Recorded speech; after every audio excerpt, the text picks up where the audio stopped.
नमस्कार विद्यार्थी मित्रांनो, तुमचं आपल्या डबल अकॅडमी मध्ये खूप खूप मनपूर्वक स्वागत आहे। सो आज मी खास तुमच्यासाठी ही माहिती शेअर करणार आहे आणि मला अतिशय चांगलं वाटतंय की तुम्हाला ही माहिती शेअर करावं।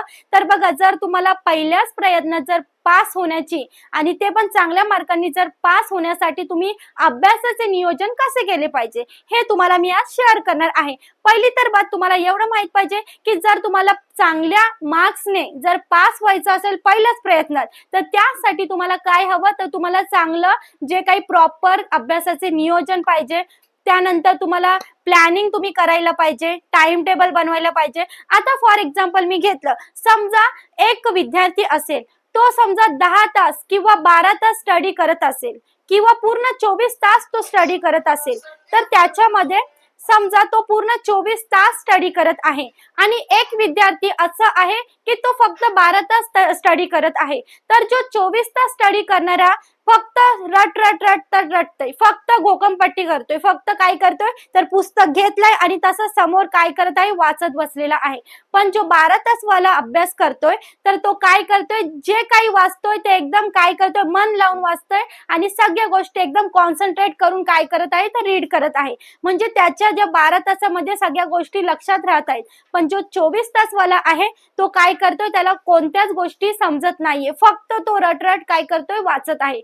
सो हे आपल्याला तसं करायचं नाहीये। आपल्याला कशी स्टडी करायचे, स्मार्ट स्टडी। म्हणजे तुम्ही भले 10 तास नका करू, 5 तास करा, पण स्टडी अगदी काय करा, तर मनपूर्वक करा। म्हणजे जे तुम्हाला त्या गोष्टी पूर्णपणे आत्मसात झाल्या पाहिजेत मेन म्हणजे, ठीक आहे। सो त्यानंतर तुम्ही जेव्हा स्टडी करायला बसता, आता एमपीएससी झाला, यूपीएससी झाला, कोणत्याही एक्झाम झाल्या किंवा 10वीची 12वीची एक्झाम झाली, तर तुम्हाला काय करायचंय, जेव्हा पण तुम्ही स्टडी करायला बसणार, तर तुम्हाला पहिली गोष्ट मोबाईल स्विच ऑफ करून ठेवायचे। का मोबाईल स्विच ऑफ करून ठेवायचे? कारण तुम्ही एखादी स्टडी करायला जाणार, फॉर एक्झाम्पल तुम्ही एका टॉपिकवर एकदम चांगल्या प्रकारे त्या टॉपिक मध्ये गुंतला आहात, पूर्ण त्याच्यात तुमचं मन लागून गेलंय आणि मध्येच असं मोबाईल मध्ये कोणती तरी शॉर्ट व्हिडिओ येते किंवा कोणताही व्हिडिओ येते, कोणती माहिती येते, काही येतं, तर मग आपण काय करतो, ते मोबाईल मध्ये ओपन करतो आणि आपल्याला जे महत्त्वाचं टॉपिक बघायचं होतं त्याच्याकडे दुर्लक्ष होतं आणि आपण तिथे काय करतो, तर लक्ष देतो। म्हणजे तुमचं लक्ष केंद्रित त्या बाजूला होतं।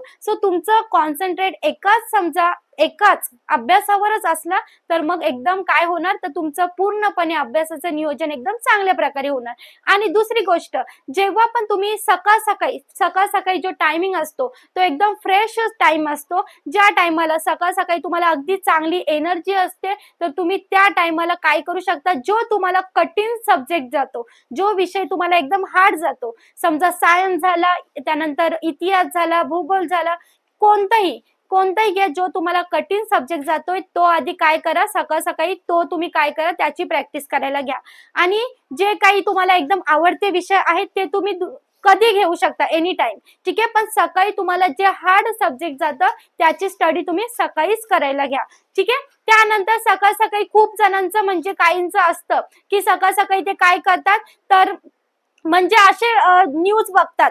न्यूज बघू नका, मी तर सांगेन सकाळ सकाळी का, कारण जे तुम्ही सकाळ सकाळी न्यूज बघता ना, त्याच्यामध्ये काय असतं, तर त्याच्यामध्ये कोणाचं ऍक्सिडेंट झालेलं दाखवतात, कोणाचा अपघात झालाय, म्हणजे अशा गोष्टी आपल्याला सकाळी काय तर बातम्यांसमोर येतात। सो त्या गोष्टी अवॉइड करा। का तुम्ही न्यूज बघणं अवॉइड करायचे सकाळ सकाळी, कारण तुमची मग ते काय, तुम्ही अभ्यास करताना तुमच्या मनात ते थॉट येत राहतात की आज बाबा असं ऍक्सिडेंट झालं, कसं झालं ना ते, मग त्या सगळे विचार आहेत ना ते तुमच्या मनात येत राहतात। म्हणून त्या गोष्टी तुम्हाला काय करायच्यात, अवॉइड करायच्यात।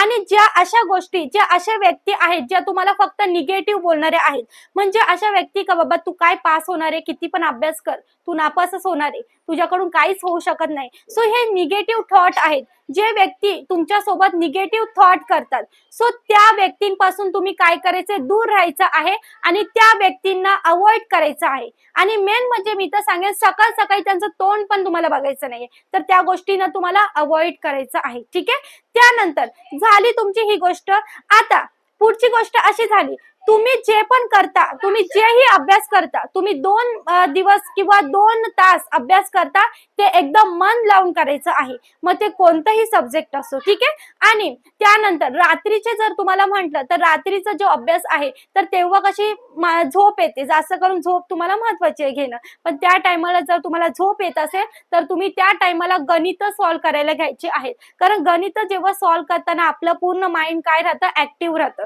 म्हणजे काय तर त्याच्यामध्ये सूत्र असतात, पाडे असतात, म्हणजे खूप साऱ्या गोष्टी गणितामध्ये आपण ज्या काय करतो, सॉल्व्ह करतो.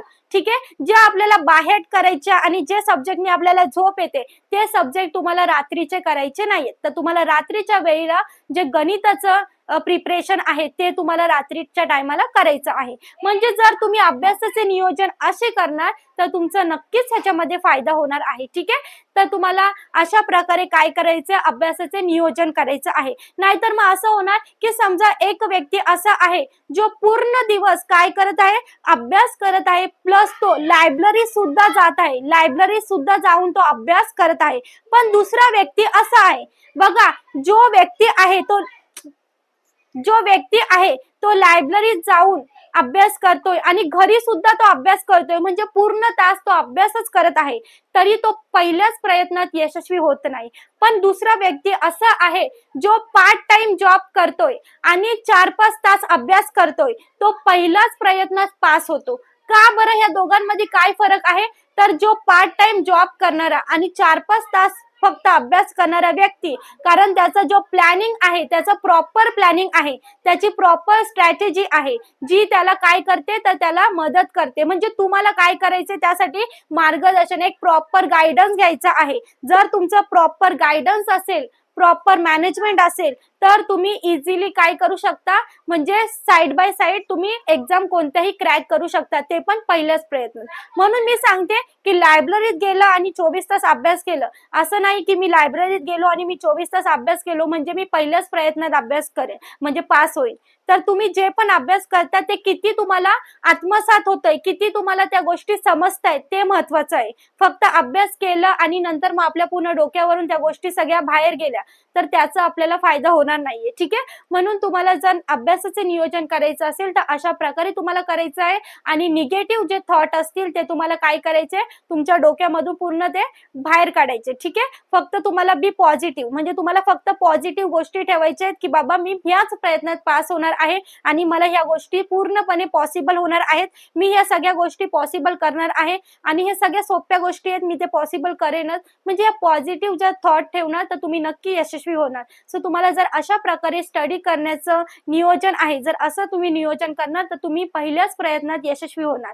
सो माझी व्हिडिओ ही तुम्हाला आवडली असेल तर तुम्हाला नक्की ह्याच्यात मोटिवेटेड काही वाटलं असेल किंवा व्हिडिओ आवडली असेल तर नक्की तुम्ही ह्या व्हिडिओला लाईक शेअर करायचं आहे आणि आपल्या चॅनलला जर नवीन असाल तर नक्की सबस्क्राईब करायचंय. आपण इथेच थांबतोय. Thank you so much. धन्यवाद सगळ्यांना.